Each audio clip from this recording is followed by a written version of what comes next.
As the lady comes from all around, many places, but she's homeward bound. She walks kind of funny, I think she knows. Day by day, our love grows. She's a lantern in the night, she's out of sight.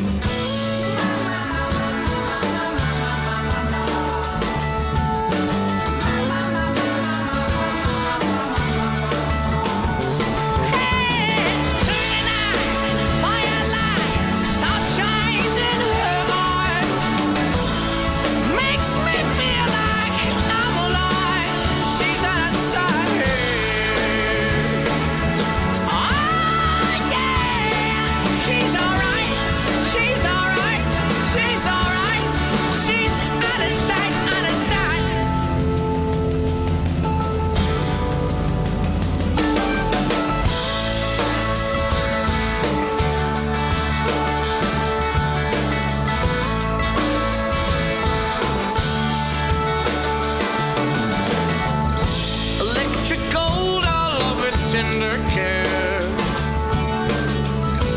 hills of satin grass and maidens fair. Now she rides through the night on a silver stone, sword in hand, our fates torn. She's a sparrow of the dawn, our love is born.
What's up, everybody? Make sure you hit the thumbs up because YouTube really cares, even if your boy does not.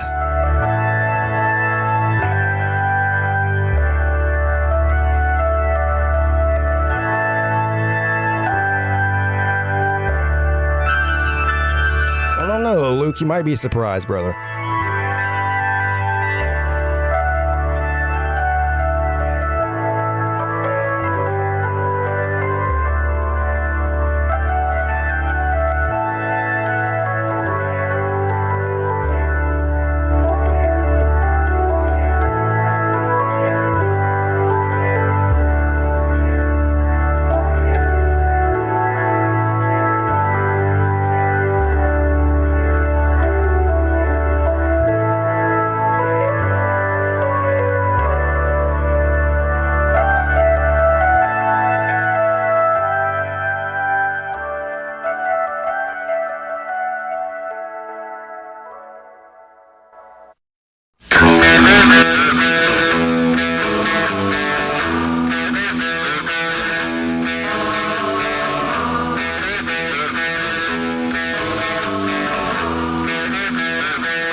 Peace, everybody. One love. We'll see you soon, Texas Pete.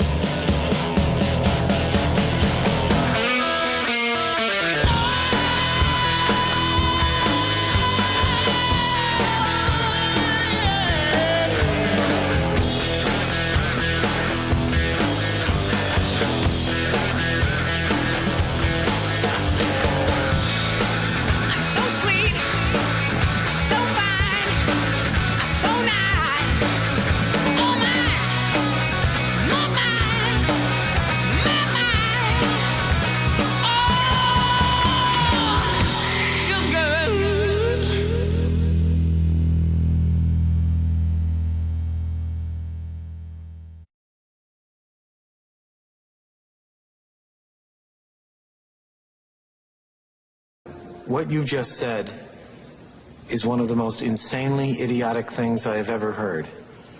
At no point in your rambling, incoherent response were you even close to anything that could be considered a rational thought. Everyone in this room is now dumber for having listened to it. May God have mercy on your soul. What is up, everybody? It is your boy, PigskinPeete. Happy Tuesday to everybody. Welcome to the ACC show. I am your host tonight, I guess, because the co-host has not showed up yet. I don't know, does Sea-Dog have a watch that works? Or maybe that bomb shelter he's in, he has a problem getting the correct time, because the show starts at 7. According to my watch here, it's 7:05, and Sea-Dog's not here yet. Maybe he'll grace us with his presence eventually. I don't know, maybe he's eating dinner or napping. Both of those things are probably more important than the ACC show. I get it. But tonight, what we have going on is the superlatives. Yes, you guys remember back in high school? Well, some of you just got out of high school, so I'm sure you remember. But old folks like me, old fogies, it's been a long time. How long has it been since I've been in high school? Well, I graduated in 99, so 22 years. Jesus Christ, or 23 years. Oh my God. That's depressing in itself. Anyway, you guys remember you used to have the superlatives, most likely to succeed. What were the other ones? Friendliest. You get the gist of it. So we decided to do a ACC superlative show. So we're going to award superlatives to the ACC teams going into next season. So I saw Luke Walker in the comments section a minute ago was like, hey, most disappointing is going to go to the North Carolina. Well, I think it has more to do with the 2023 season. Well, the transition between 22 and 23, you'll see. It'll all make a lot more sense in a minute. But anyway, we came up with, I think, 9 different categories, 9 or 10, something like that. And we each gave our opinions on who should win the superlative. And we'll let everybody in the chat give their opinions too. That's the point of this. We want you to disagree with us. Or at least I want you to disagree with me. Yes. Let's see who's here. We know Sea-Dog's not here, but let's see who else is here. Jerome Shit-Talking Pruitt. Let the big dog eat. Matt Dummett. Kevron Harris. Luke Walker, Christopher McDavitt, Traveling Fools. I'm going to give some Traveling Fools some competition in 2022. Him and Mrs. Traveling Fools have some competition. We are going on so many trips this year, it's not even funny, and I don't even know how we're going to afford it. I'm probably going to be eating ramen noodles for the next 12 months. I bet Mrs. Peete right now is down there on Expedia.com looking for some other way to make us poor. Millis Vanillis says, good morning, everybody. Roll Tide Roll. Battle Angel. What's up, Battle Angel? Tiger Cat.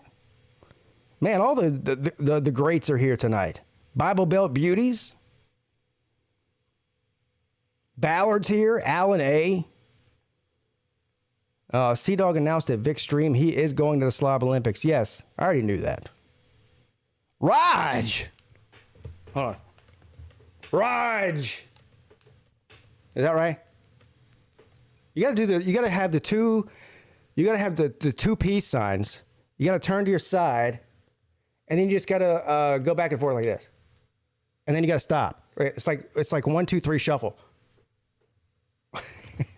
Raj. You can go fuck yourself. Bunch of goddamn Wuhan fucking whatever. Bend over and suck my fucking nuts. I'll give you the goat. Yeah, my boy Raj. Anyway, let's see.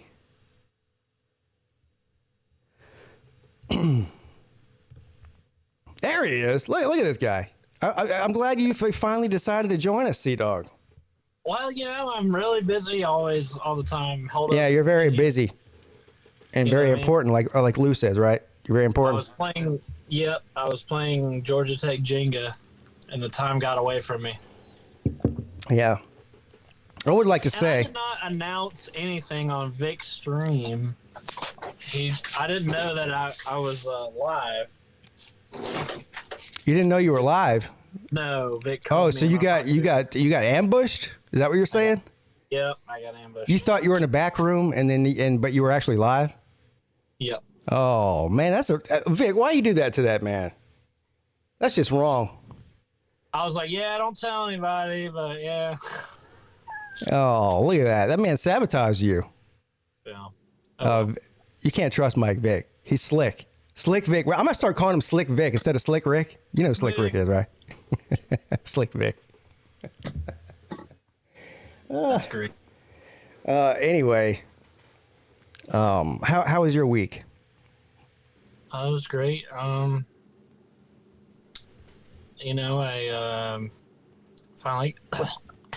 finally got that video out.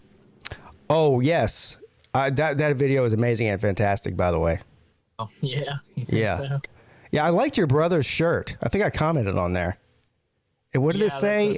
I love single moms, or I'm hot for single moms. Yeah. Yeah, that's his signature jacket. Yeah. How long did it take you to make that video? How long has it been since the national title game? Yeah, it took you that long, huh? Yeah. Yeah. I mean, like physically, like recording, editing, all that. That's why it took so long. I wasn't hiding. I'm just, Well, you told me about the video right after the national championship. You said, I got a video coming out. Don't tell anybody about it. You sort of told me the gist of it. You're like, I'm hiding in the bomb shelter from Georgia fans for 41 years or 40 years or whatever. But I had no idea that you were going to have full-on fight scenes going on in there, which were amazing, by the way. Uh-huh. This was a whole production that you did. Yeah. Yeah. And the best part about it is, and this is what I like about it, you got other people involved, other actors, as you want to, or, whatever, to be involved in, and they did great too, because look, there's no way I could find anybody to do a video like that with me. It's my boys, man, and I've been saying how much I wanted them to get a part of it, and I finally got them to buy in, Mm-hmm. Oh, they bought in all right. What? I said they bought in all right. Yeah, and what do you know? The first video they show up and it blows up immediately. Yeah. It's Well, I can tell you, I don't know how many views. When I saw it yesterday, I think it had like 1,200 views or something, somewhere around there. Yeah. See, those are the kind of videos, like I was talking about last week when we did the show, where, some of my favorite videos I did don't get that much traction. Right. That video deserves 20, 30, or 1,000 views or more, as far as I'm concerned. Well, I mean, that's like among the highest of my videos that I've made. Yeah. So, well, look, I'm still pretty much a small channel, so. Well, so am I. Man, but it's all relative, I guess. I was afraid nobody would watch it because I hadn't posted in so long. But no, then it's done really well, so I appreciate everybody. It was a lot of fun to make. Yeah. And humor is the only way I can cope with the reality of what happened. I would say, I don't know how many views it's at now, but let's say at the 1,200 that it was at yesterday, I bet 1,000 of those 1,200 were Georgia fans, because the Georgia fans love to see Georgia Tech fans in misery. So they'll watch it, regardless, no matter what's going on. Right. Right. That's the way it works. Most of my subscribers are Georgia fans. Yeah. Misery loves company, and misery loves watching other misery happen if you're not on their end. But I can't tell you, Pete, how many ideas I've had like that and haven't been able to get done. Yeah. And I have the ideas. I just need the time and like the help from my friends and stuff like that. And this is the first time it's really come together. But I have so many more ideas. And when we get together, me and my friends, and start talking about like video ideas, it's hilarious. And I'm trying to get more of that out there, you know? Yeah. Well, that one guy was in your Slob Olympics training video last week. Yep, that's right. Yeah. And not last week, last year. Last year, yeah. He was. He helped me do the shake weight. Yep. So I recognized him.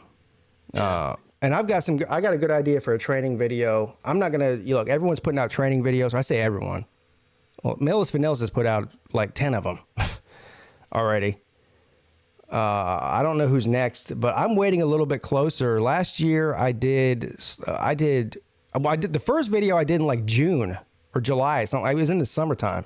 It was like 6 months before the Olympics. And then I did a second one a little bit closer. This year I'm going to wait probably till, I don't know, what's today? February 1st. I'll probably wait another couple of weeks. But I need somebody, as far as my idea is concerned, I need somebody to help me. Like, I need a cameraman, number one. I had my wife do it. Because on the first one, the first two I did last year, I didn't have a cameraman. Like, everything was just, I had to set up a camera in some weird place and hope it didn't fall down, you know? Right. But it would be nice to have somebody that can move with me. Like, if I'm running, I would like for somebody to run with me, type thing. Do you remember I've had some elaborate shots. If you remember, there was a shot in my training video from last year where I was running down the street and jacking the thing off. Jacking the thing off, yeah. And That's a good description. I had my wife in my truck driving up the road, and I had my friend sitting on my tailgate and filming, and it was like a smooth shot. You hear that, Mrs. Peete? His wife was driving the truck and filming him. My wife shot the entire fight scene too. I'm probably going to wear my uniform in my video like I did last year. You know, I wore the ref outfit in my video, or the second one I did. I don't know that I could wear the uniform I'm wearing this year in full and run through my neighborhood without somebody calling the cops on me.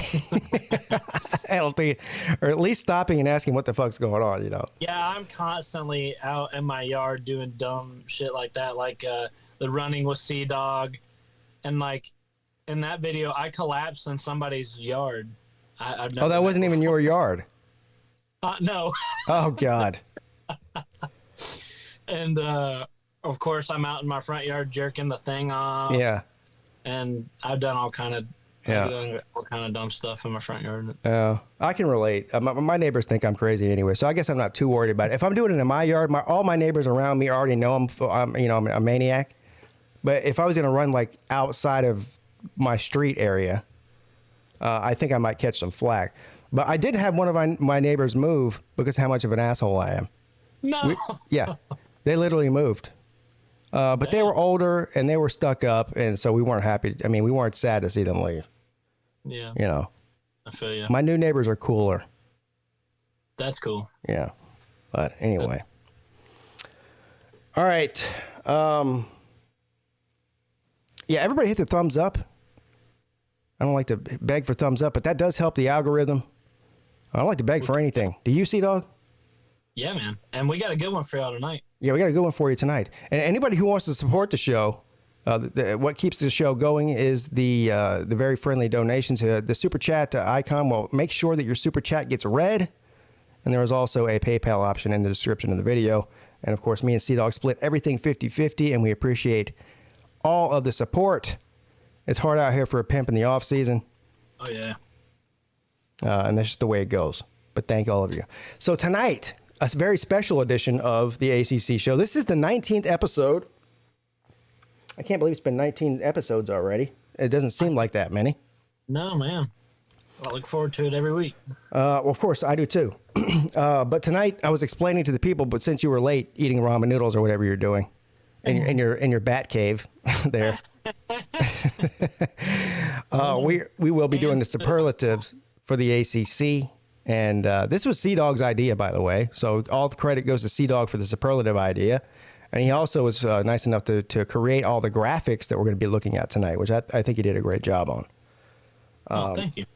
So let's get started, shall we?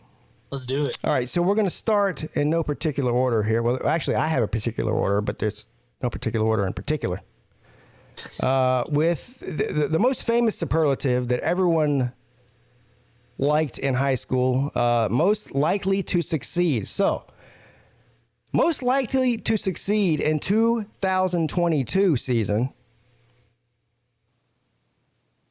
Why does this look like this? I thought that we had a graphic where we had a second pick in it. Yeah, that was for something else. This one I just left. I figured we could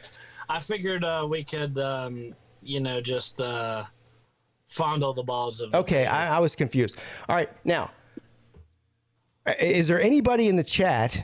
Raise your hand or hit a thumbs up or say me or say yes or whatever it is. How many of you in the chat were voted or at least nominated for most likely to succeed in your high school superlatives? No.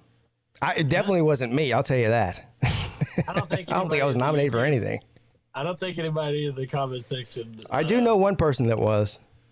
Oh, yeah? Yeah. Well, you got to, which person do I know from high school in the comment section? Huffer Billy Paul? No. Is your dad, right? Yeah. But no, I didn't know him until YouTube. I don't know. Mrs. Peete, obviously. Oh. You guys go back to high school? Yeah, we started dating in high school. Wow, that's great. So did me and my wife. Yeah. Tomorrow is our 15th wedding anniversary. That's awesome, man. Yeah, and but we 15 wedding years, but we started dating in 1996. Oh man, that's a year before I was born. Yeah. Now thank you for making me feel even older. But Mrs. Peete was definitely nominated for most likely to succeed. I don't know, did she win it? Mrs. Peete, did you win that award? I don't even remember. Mm-hmm. But she had a 4.0 in high school. She had a 4.0. She had a full academic scholarship to Clemson. Had a 4.0 at Clemson. Then went to, after, I guess it was like maybe 3 or 4 years after she graduated from Clemson, she went to law school, and she had a 4.0 there. She graduated with honors, the highest honors, summa cum laude, from both Clemson and law school. She's a smart cookie. I don't know how she ended up with a dumbass like me. I say the same thing about my wife, dude. Yeah. I say the same thing. But congrats to you guys on 15 years, and that's really impressive. Yeah. Yeah, thank you. Yeah. Anyway, so most likely to succeed in 2022 in the ACC. I think that we both picked Clemson because that's the obvious answer, right? I mean, well, I'm a homer, so I'll go ahead and tell you why I picked them. But I think that if you were to look at the Vegas odds on this, you're going to get a unanimous Clemson's probably got like a 90% chance to win the ACC or whatever. And I figured I'd just leave this one how it is, but the other one I did a little bit different. Yeah. But I thought we could talk about Clemson for a minute. Okay. Sure. It seems like the obvious choice, I think this year was a bit of a fluke or something or the other. Well, part of it is the offense was really young. DJ didn't play well. He's playing hurt. He didn't play well. I'm not using the injuries as an excuse or anything. But the biggest thing for me is that 3 guys that everybody thought was going to the NFL decided to come back. So the entire defensive line that was there last year is coming back. There's 2 guys in particular that everybody thought was going to the NFL that decided to come back for their senior year. And so the defensive line, in my opinion, is going to be, if not the best in the country, one of the best in the country. It's loaded with juniors and seniors that have played a lot of football. Some of them have national championship rings, and all of them are NFL guys. So all the starters anyway. You got 4 or 5 NFL guys on the defensive line. And that was huge for me. And then the quarterback competition between DJ and Cade Klubnik coming in. Today they got a commitment, a guy that's going to sign tomorrow from the number 1 quarterback in the state of South Carolina. I can't believe he committed with all the quarterback talent that's coming in. I don't know. I don't know. I can't figure out why he picked Clemson, but he did. So, but anyway, I think this team in 2022 is going to be miles ahead of where it was last year. I think so too. And even this past year's team was miles ahead of itself at the beginning of the season. You know, and the players didn't give up. They just improved, and that's a sign of a really good program. And I don't think you guys will be having another year like that. I think you guys have a really good foundation. I think you'll be able to bounce back from something like what. Yeah, I mean, a 10-win season was disappointing. Right, I mean, how many teams can say that, right? And then, you know, after the first signing day in December, everyone was like, "Oh, look at this recruiting class for Clemson. It's terrible." It was like 20 or 21 or something at the time. It's already at 11 today, and by the end of tomorrow, there's a couple guys we're looking at picking up tomorrow that are undecided.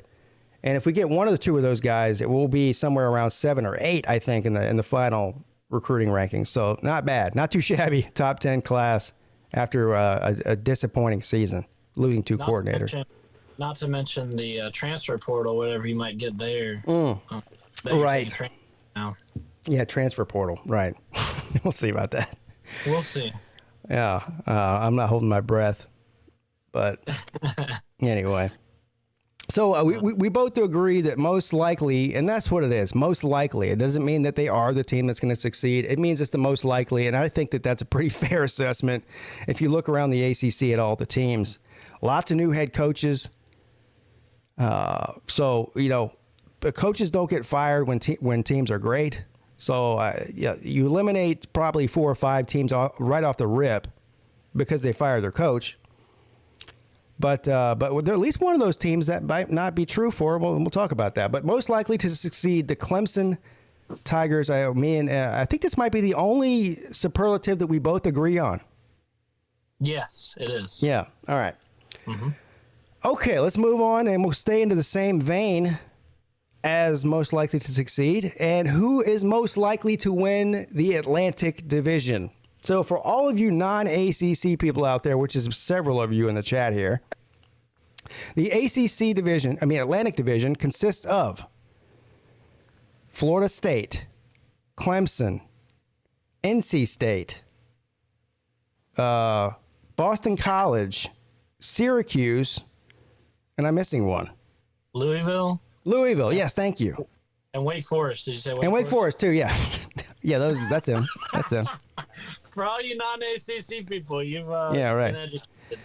Yeah, we'll let you know. So most likely to win the Atlantic Division.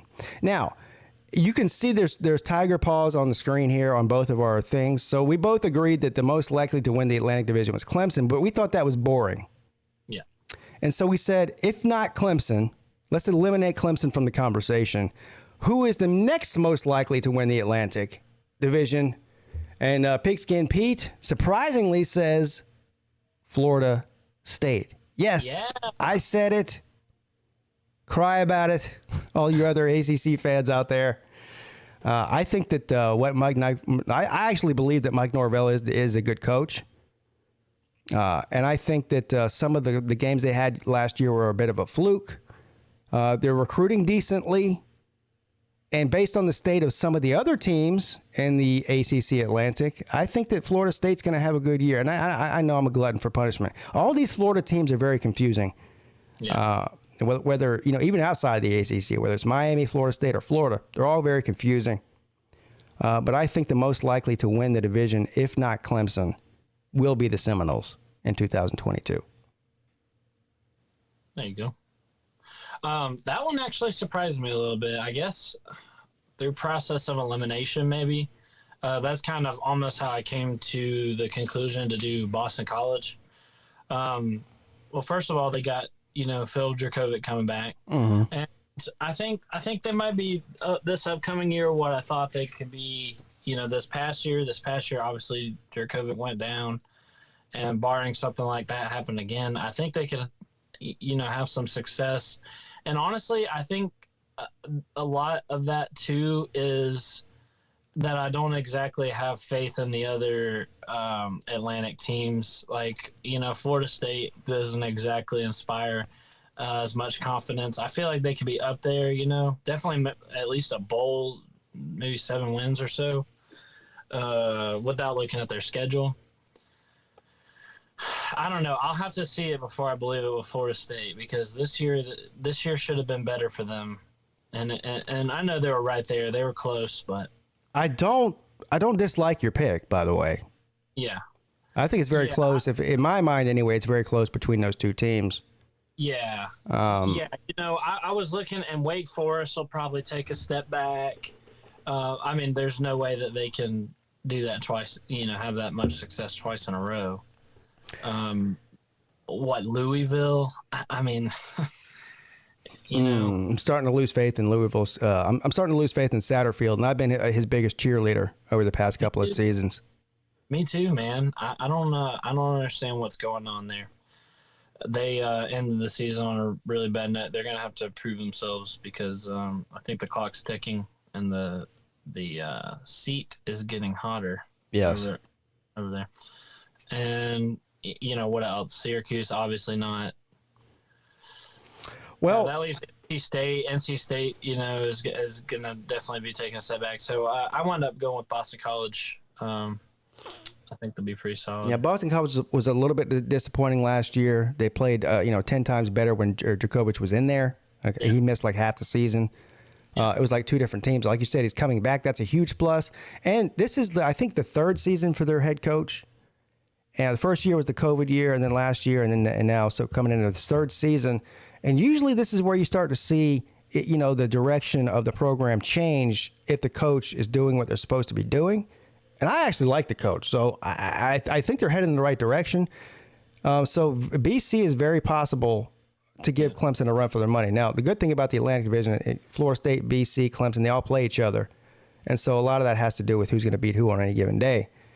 And we know how the ACC, there's more parity in the ACC than there is in any other conference as far as I'm concerned. Maybe Pac-12. I don't even know about the Pac-12. I think the ACC's got the most parity. I mean, the Coastal Division has a different champion. Eight out of the last 10 champions have been different teams. Right. So that's parity. I mean, that's what everyone's always talking about. They want. We want parity in college football. We don't want the same teams over. Well, the ACC's got it, but people outside of the ACC just don't seem to care about the ACC, and they don't pay attention to it. But it's good football. It is. I mean, you're missing out if you're not watching some of these ACC games. Well, people were ignorant. Yeah. High school teams, this and that bullshit. Anyway, so I say Florida State, and Sea-Dog says Boston College, and I think that Boston College is a good pick, so I'm not hating on that. Yeah. All right. Moving on. Most likely to win the Coastal Division. Now, this is a I mean, it's like a lottery system. You put some ping pong balls with different logos in one of those little cages, and you spin it around like you're doing bingo, and you pick one out. That's the way it's been for the last decade. I actually did a video like that this past year. You did? Was like, yeah, it was called like winner of the ACC revealed. And I did one of those like random name picker spinner wheels, and it actually landed on Miami, and I was like, that can't be right. Let me try again. Yeah. Yeah.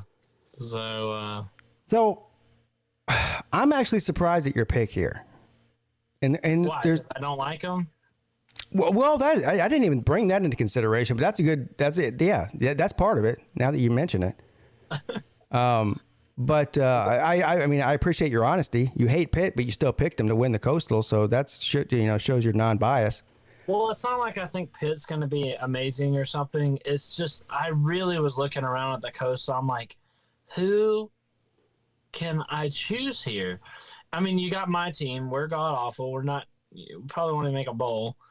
You got Duke. Well, you got all these teams with first-year head coaches, and I was actually surprised you picked Miami. I have no confidence in Miami whatsoever. I think at least this year will be rough for them under Cristobal, under the new coach. There's too much upheaval over there for me to be kind of confident in it. College football is a quarterback-driven sport, and I think that he's the best quarterback in that division, Tyler Van Dyke. Well, yeah. Funny you mentioned that because Pitt does have Keaton Slovis coming in, and funny you mentioned that also. Brennan Armstrong, You think Tyler Van Dyke's better than Brennan Armstrong? I do. Damn. Well, he's definitely more hyped up than Armstrong is. Well, So yeah, both schools. So players. you're referring to Virginia's quarterback. So both Virginia and Miami both have new head coaches. Difference is, Virginia is not as loaded and talented, at least recruiting wise, as Miami is. And Mario Cristobal is not a first time head coach. Tony Elliott is. And Tyler Van Dyke, I think, is like, he might end up being a total disappointment. I don't know, but the chatter around the ACC is that Tyler Van Dyke is the real deal, and so he can get some wins that you normally wouldn't win with him at the helm. We'll have to see. I mean, none of them players want to play for Cristobal. It was kind of sad. They were like begging for Manny Diaz not to be fired. So I don't know. I can't be confident in Miami at all. I just can't. So I chose Pitt just because of process of elimination. Like, I'm not going to pick a first-year head coach, which the chances are, that a first-year head coach does win the Coastal this year. And I do think Pitt takes a big step back from this past year, but they're never terrible, never really good except this past year. But I think that I would say that right now Pitt is a more solid program than Miami is, but just because of all the attrition and all the change that happens at Miami over the years. Yeah. They got a solid head coach. Now, they lost Kenny Pickett, which is generational talent, right? He's the best quarterback since Dan Marino or whatever that came through there. And they lost their offensive coordinator, too. So they're starting over with a new quarterback, not a new quarterback to football, but a new quarterback to Pitt, and a new offensive coordinator. I do think defensively Pitt's going to be very good. So honestly, I don't think that's a bad Pitt either. I was deciding between Miami and Pitt when I was doing this. And I just took Miami based solely on the quarterback position. That was it. Yeah. No, that makes sense. It makes sense, but I don't know. I just I picked Miami to go. I was pretty close to their record this year. I picked them to go like 8-4. They went 7-5. I still feel like I got burned on Miami. I don't know, man. They're so disappointing. Not disappointing to me because I don't. Talk is Pitt saying the offensive coordinator is not new. Didn't the offensive coordinator go to Nebraska or something? Yeah. Yeah, so he is new. I don't know. If you're saying because he was already on the staff, he's still the new offensive coordinator. I don't care if he's on staff or not. Yeah. But yeah, I do think so. Yeah. So, it's unfortunate, but. So it's all about the U. Most likely to win the Coastal Division. Now, I will say this. I feel like that Miami lets me down every year. I don't know why I keep falling into this trap. You picked them to win the Coastal, didn't you? Or did you pick North Carolina? I think I picked North Carolina last year. Mm-hmm. Yeah, I did because I had a bet with somebody. Yeah. But they let me down every year. Every year, I don't know what it is. I feel like I'm a victim of YouTube hype. And there's so many Miami YouTubers out there that they get me believing that Miami's going to be good every year, and I fall for it every year, hook, line, and sinker. And maybe I'm doing it again. Maybe I'm doing it again. I make sure to let them know that they are all wrong, and usually I'm right. It is funny to watch them fall flat on their face every year, but still. And they're all so pissed off. Yeah. What happens when Mario Cristobal goes 7-5? They're gonna chase him out of town. Maybe not in the first year, but. Not in the first year, but in the year 3, they'll be tired of him. Oh yeah. Lose to somebody, Florida State or something. Oh God. Imagine losing your most hated in-state rival. Yeah, you've heard the saying, "Hell hath no wrath like a woman scorned." Yeah. Yeah. Hell hath no wrath like a Miami fan scorned. No kidding.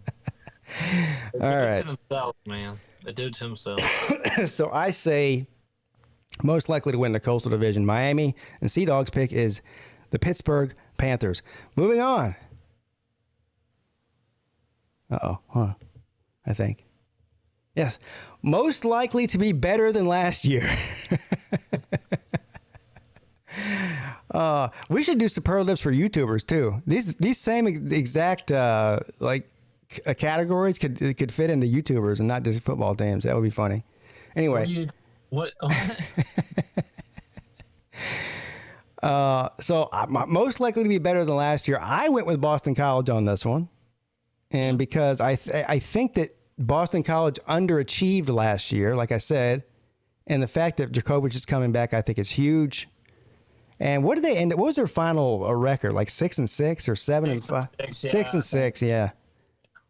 I think Boston College on a bad year, with the current roster and coaching staff, should win at least 7 or 8 games. So I think the most likely to get better than with 6 games last year is Boston College, without a doubt. Yeah. That's a good pick for sure. Yeah. For me, I went with North Carolina.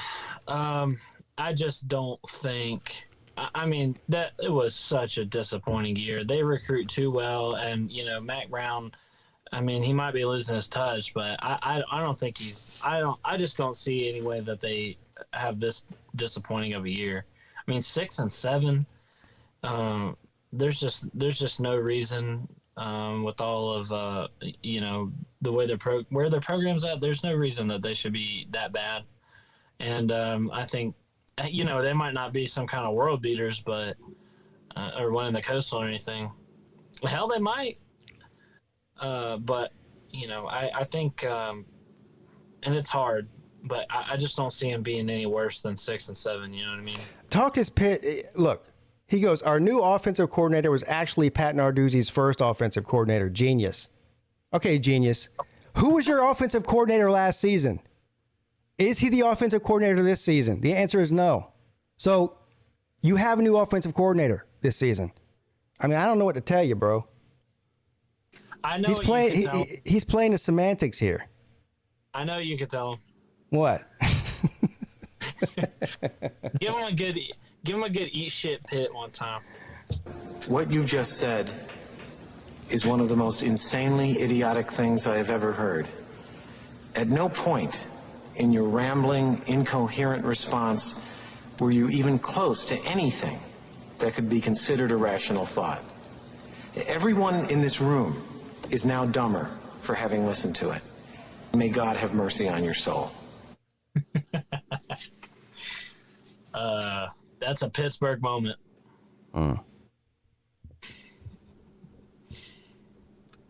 Eat shit Pitt on that one for sure. Eat shit Pitt, yeah.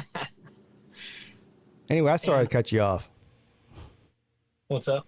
I said I'm sorry I cut you off. Oh, you're all right. I'm pretty much said what I need to say. I just don't think North Carolina could be any worse than last year. That's a good pick too. Yeah, I mean, they were, as Luke Walker said in the comment section during the intro. He said that North Carolina was the most disappointing team in the ACC. I know people say that Clemson was, but no. I mean, look, man, Clemson still won 10 games. Yeah. People were picking them to make the playoffs. And I picked them to make the playoffs. I think I did. Yeah. You did? I think I did. I definitely picked them to win the Coastal and possibly upset Clemson in the ACC championship and then go to a New Year's Six bowl game and win it. They didn't come close to any of that. This would have been the year. They would have gotten in if they had, if they were playing well, like we all thought they could. I don't know if they were capable of it, if they had taken a step up from 2020. The void was there. They would have had, Pitt was their toughest competition. Wake Forest laid down, in the championship game. So I don't know. Yeah, absolutely the most disappointing, but I just don't see how that can happen again. Yeah. So I think both of these are good. I like both of these picks too. I think both of these teams will do better than they did last year. Yeah. And if you look throughout the rest of the ACC, I don't know how many teams you could say that about other than these two. So I think we hit the nail on the head with this one. Like confidently? Yeah, confidently. Right. Yeah. Right. All right. Yeah. All right. Well, let's stay in the same category here and say who is most likely to be worse than they were last year. I'm going with NC State, and you know what this is about? I know. It's an anti-homer pick. It's an anti-homer pick because I hate NC State and I hate Dave Dorn. But Right. if you look, if you just look at the pattern of Dave Dorn at NC State, there is a pattern, a definite pattern there, and I believe in patterns. NC State does this every 3 or 4 years. They have a 9-win season, a 10-win season, or whatever, and then everyone's like, "Oh, they get hyped up. Oh, NC State's picking up steam. Next year they're going to challenge Clemson for the Atlantic Division," and then they fall flat and win 6 games. And I don't expect anything different from this year, from last year to this year. So I'm saying the NC State, there's no way they exceed the amount of wins that they had last season in 2022. And not only that, I think that when they play Clemson, it's going to be an epic beatdown because they lost to them in double overtime this year. Clemson's really good in revenge games, especially under Dabo Swinney over the years. And so I think the NC State's going to get their ass whipped by Clemson. That's number one. And I just don't think, they're actually losing a good core of their, players and sort of starting the cycle over again. Like I said, it's a 3 or 4 year cycle with them. Every 3 or 4 years, they have a team that they can compete for the ACC, but they always underachieve when it comes to to the most important games at the end of the season or the bowl games or whatever. And I think you're going to see that again next year, and they're going to win maybe 7 or 8 games, but not 9 or 10. So I'm picking NC State. This man just dunked on NC State. Yeah, I always dunk on NC State.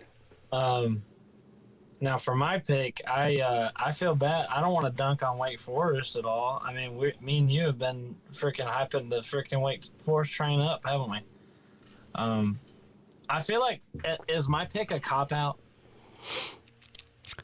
Well, no, because Sam Hartman's coming back. I feel like my pick's a cop-out.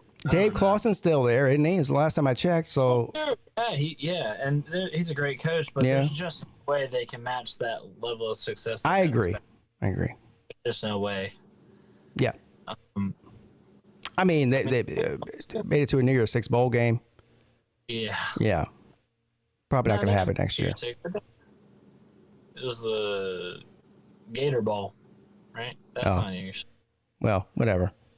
I think. But anyway, well, whatever it was, an amazing, a trip to the ACC championship. Right, that's what I meant. I'm not sure if they'll, I'm not sure if they'll be, I doubt they'll be less than 7 wins. But yeah, I just don't see, I just don't see how they can match that level of success that they have this year. I agree. So, or if that's a cop-out. It's not a cop-out. I mean, they had the best season they've had in how long? Yeah. I mean... Yeah, it was nuts. And I was thinking of putting Pitt here, too. There's actually several teams you could put in this category. I mean... Yeah. This is probably one of the hardest ones to pick an actual team for, right? Like Louisville could be in that category. Virginia could be in that category. A change of coach. Well, the thing is, you're picking teams that had disappointing years this year. But I don't know. We'll see. Yeah.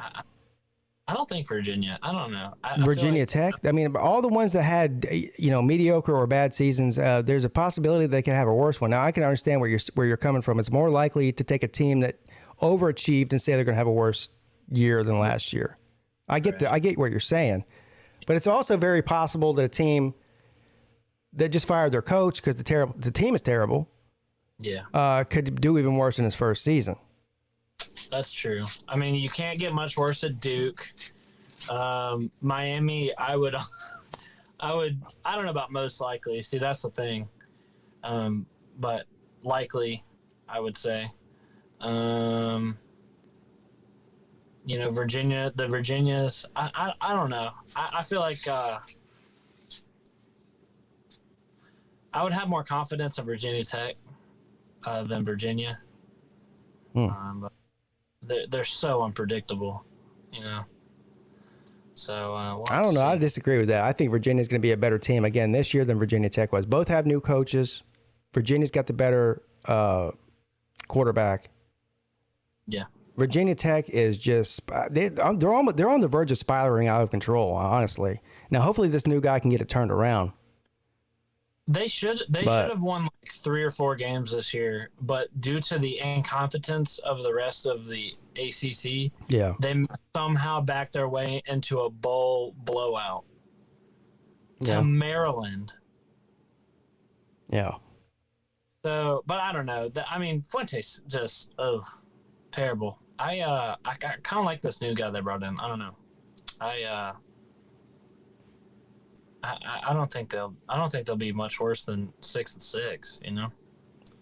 All right. Virginia Tech's good. They can recruit.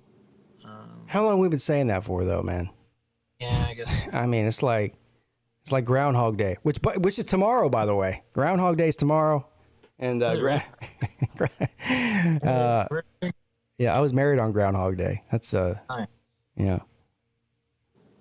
that's a fact. Anyway, so but yeah, Virginia Tech. Look, I abandoned them a long time ago. I abandoned Justin Fuente before this last season. I rode his train for however long he's there, 3 years, and then last year I said, you know what, I'm done with him, and he proved me to be right. Finally, eventually. And so I'm not going to continue to hype up Virginia Tech in any way, shape, or form until I see anything different. I mean, to me, they are in the bottom half of the ACC as a program right now, which is sad because they really should be in the top half. It should be in the top 3, really, top 3 or 4. Tell me about it. As far as the program and the resources and the stadium and the fan base and just the whole thing, but they're not. So, yeah. Anyway. All right, so I have an NC State, most likely to be worse than last year, and Sea-Dog has Wake Forest. I think both of those are good picks. Yeah. All right, most likely to miss a bowl in 2022. Ouch. You had to do it, Seminoles. I think I have Georgia Tech in a couple of these superlatives, and neither one of them are good. So, look, here's what it is, man. I think you have a coach on the hot seat, obviously. Recruiting's not going as planned. You just lost your best player to Alabama in the transfer portal. Mm-hmm. So, look, what was it? Were you guys 3-9 this year? Yep. For the past. So let's say you win. Let's say you win 1 or 2 games more than this year, just for good measure. So so instead you go 5-6 or 4-7. Still misses a bowl. Yeah. Mm-hmm. So, Georgia Tech is my pick. I don't think you're going to make a bowl game this year. Sorry, brother. Ouch. You think Duke's more likely to freaking make a bowl than us? It's a pretty close heat there. It's a dead heat. You're right. I don't blame you. But, the thing is, no matter how bad we've been, at least we have Duke. Yeah. There's Duke there to keep us out from last place in the ACC at least. So there's just no way that this dude that nobody's ever heard of can come in and get Duke to bowl eligibility. I just don't. Oh. They have nothing to work with. Yeah, that is true. I guess you bring in a new coach after all these years and. There's a bit of hype and everything because, it's like new blood and new excitement and everything. But that happened with us. And, yeah. So I'll just go ahead and tell you. I think there's 3 teams that aren't going to make a bowl in the ACC. These are 2 of them. Who do you think I think the third one is? Syracuse? Yeah. Yeah. So Jeez. I think the rest of them will make a bowl game. Again, I think the ACC will do much like the ACC does on an annual basis and have a bunch of, or not a bunch, but several 6-6, 7-5 teams. So they'll make a bowl game, but they'll be, not very good teams. Yeah. But I think that, Georgia Tech, Duke, and Syracuse, probably the 3 teams that are most likely to not make a bowl game. I picked Georgia Tech for obvious reasons. I mean, like I said, you win 3 games with Jahmyr Gibbs.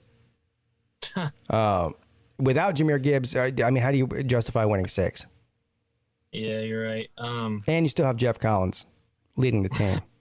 Yeah, I have no faith in a Jeff Collins-led team, even though I am looking at this new offensive coordinator. But you know what? You picked Georgia Tech again, so I'll just talk about it then of why I left my team out of this stuff. So, well, I mean, I mean, it's cool. I can talk about it. Jeff Collins is a bit of a clown, yeah. but at least he's not this big of a clown. I say right foot creep, walking with that heat. Walk, look around, stay low, make sure they don't see you. Get some bad, walk down, face them with the heat.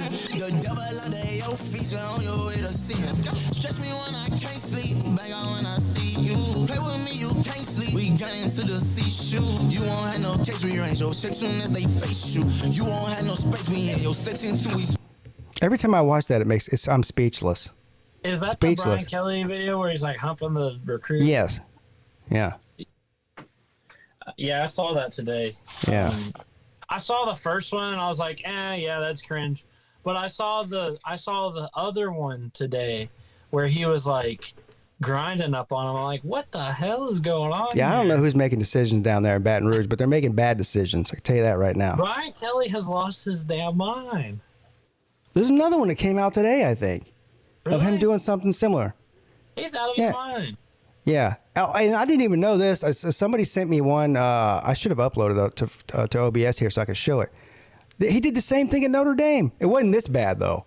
No. Like, really? yeah. No, but not that bad. Not that bad. It was cringy, but it was a different type of cringy.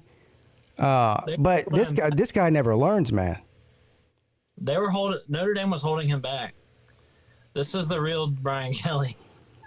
Oh, I don't know how that experiment's going to work out. And look, man, I think Brian Kelly's a good coach. I do. I mean, look, he's the winningest coach in the history of Notre Dame football. And you think about some of the great coaches that have come through there over the past 100 years. I mean, that's not an easy feat. Yeah. And he's always a top 10 team and this and that. And there's a bunch of criticisms about them not winning a big bowl game in 30 years. But, you know, the hell, that was going on way before Brian Kelly got there. So I think he's a good coach, but I don't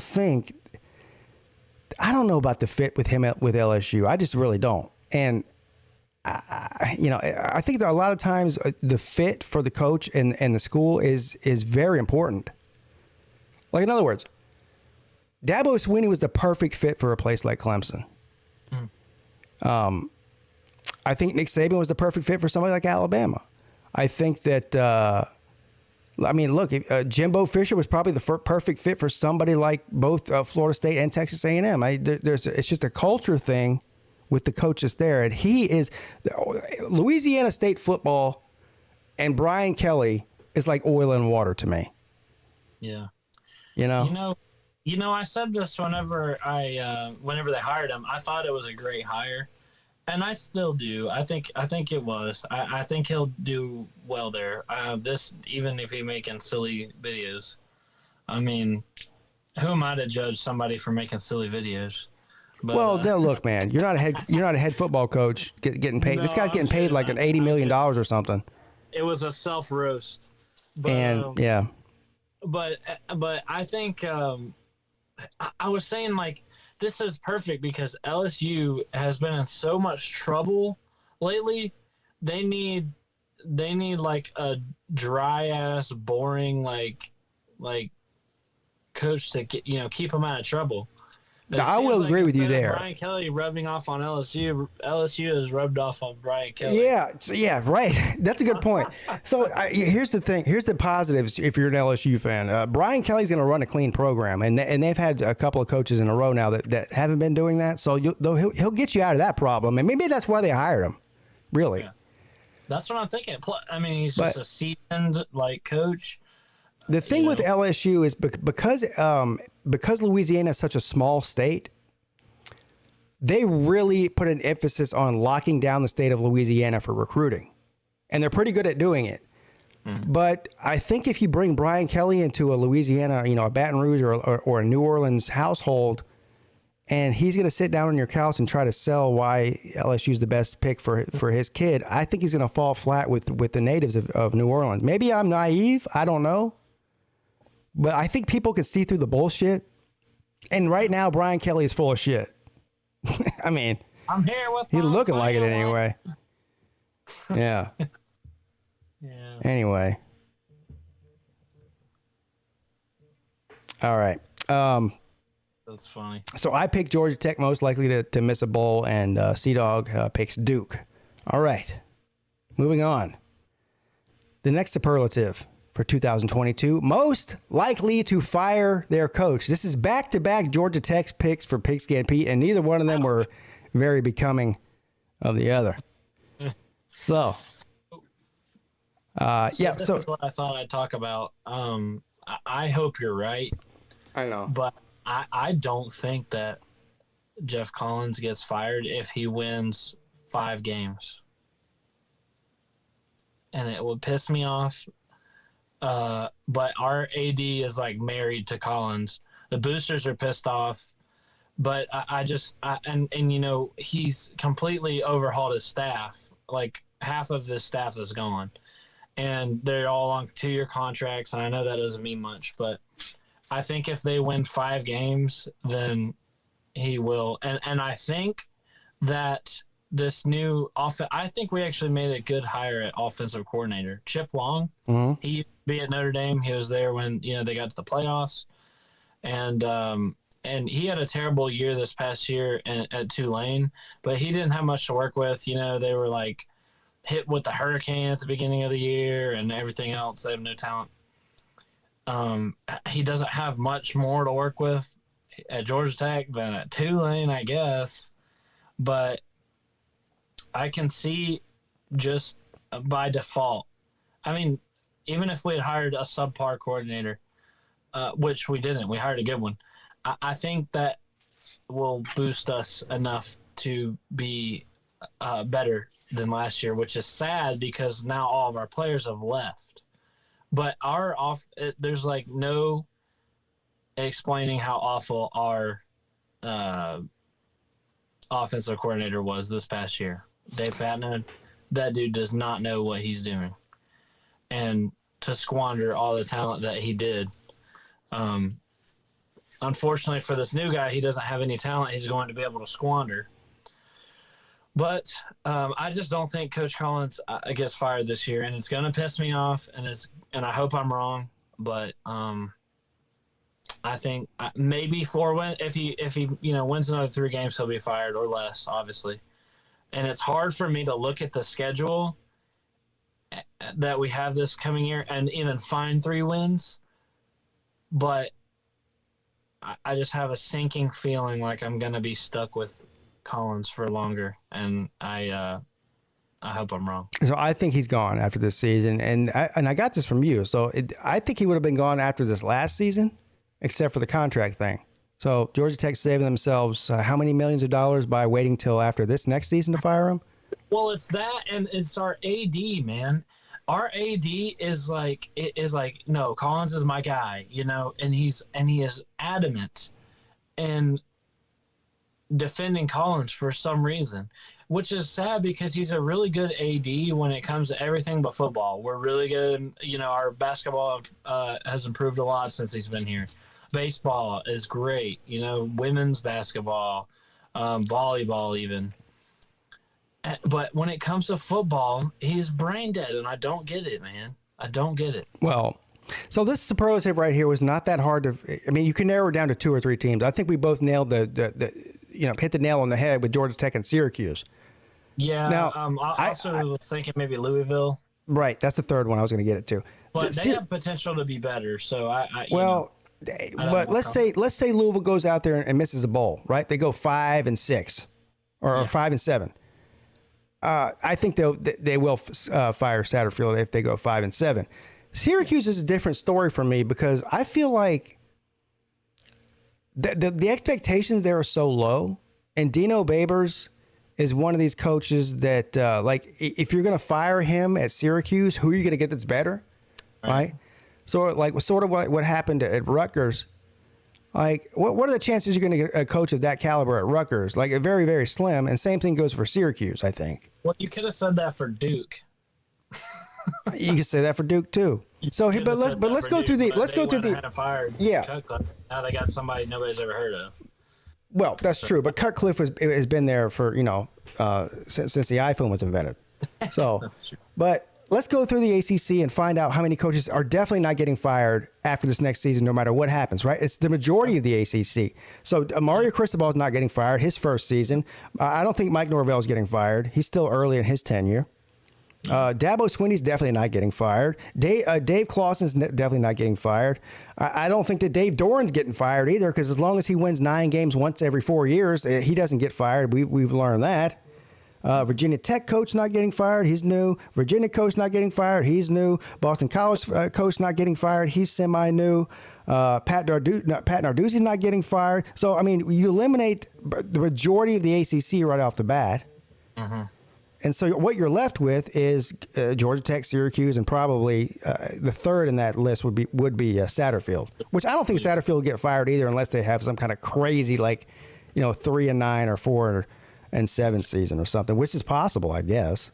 But yeah, you're right. So, I don't know. I hope you're right. I'm so sick of Collins, man, and it's Mac Collins' Brown's not fault. getting fired. What? Sorry, Mac Brown. I forgot about Mac Brown. I forgot about Mac Brown. Yeah. God dang. He could be on this list too, but I don't know. He could be. You're right. I don't think they'll be that bad to fire him. No. They'll fire him for going 6-6 or 7, and I don't even think they'll have to fire him. If they go 6-6, I think Mac Brown will step down. Yeah, maybe. Yeah. Yeah. Or it might be one of those, situations where they go, we won't say you got fired if you retire, and then he'll just say he retires. Right. but yeah, Georgia Tech is definitely more likely, probably. But I hope. I just don't. I don't know. The way our AD is so married to him, and then these new contracts which I know, but they've been all about this rebuild and giving him time and stuff, and now he's got a whole new staff. And if we show any improvement, because it's been consistent, right? The past 3 years, it's been all 3-win seasons. I feel like he will cling to any scrap of improvement that they can to keep him for another year. Yeah. Unfortunately, and I think we might improve a little. I mean, we had a lot of people leave. We're probably gonna be terrible on defense, but our offense, we have some promising, young guys, and we still have a couple good players. But Yeah. I don't know. I think it might be just enough for him to stay another year. So I think we're probably going to see at least 1, maybe 2 coaches fired from the ACC. Yeah, at least 1. At least 1, probably 2, because there's always that one that you never expect to get fired before the season. They end up getting fired because they had something went off the rails or something. And so could be Norvell. I mean, could be. Could be Uh, Matt Brown. Could be Hapley. But other than that, no. I think that I like our picks. I think these are the 2 most likely coaches to get fired, or at least one of them. So. Yeah. I think those are good picks.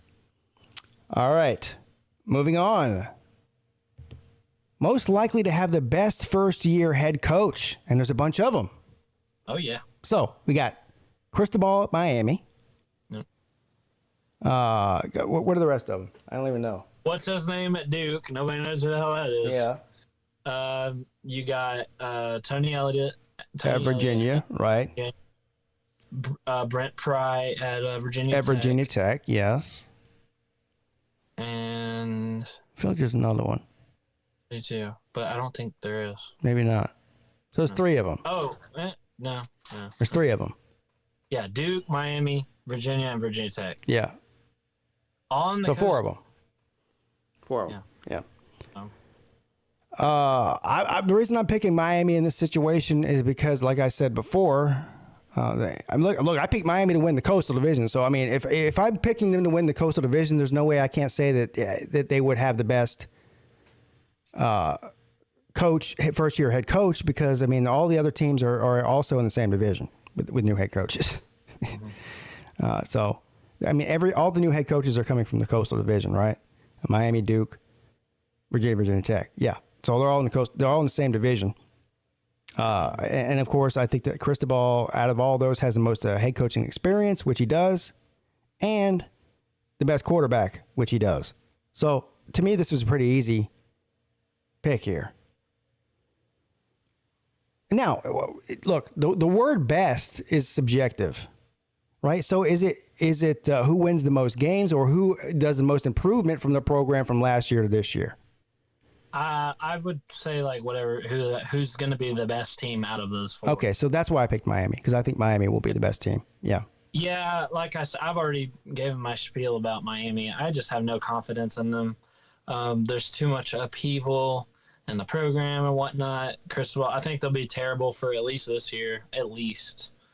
And obviously Duke is Duke. So it came down to Virginia Tech to me. I'm surprised you picked Virginia Tech over Virginia.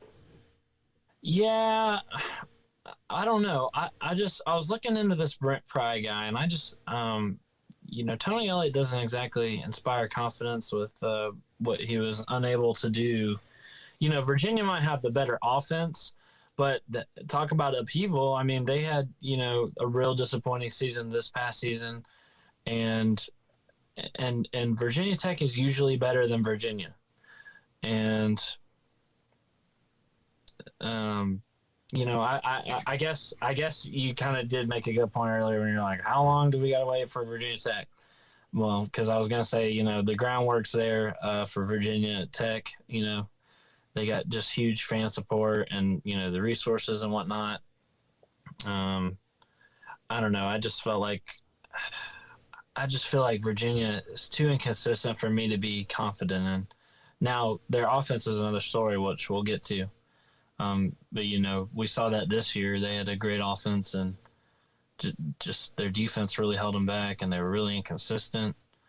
And so I'm not exactly confident in Virginia, especially with a first-year head coach.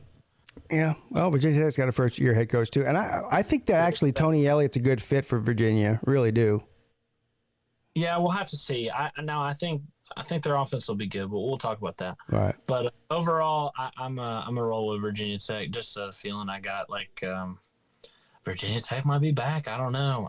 And not to say that Virginia Tech won't be terrible.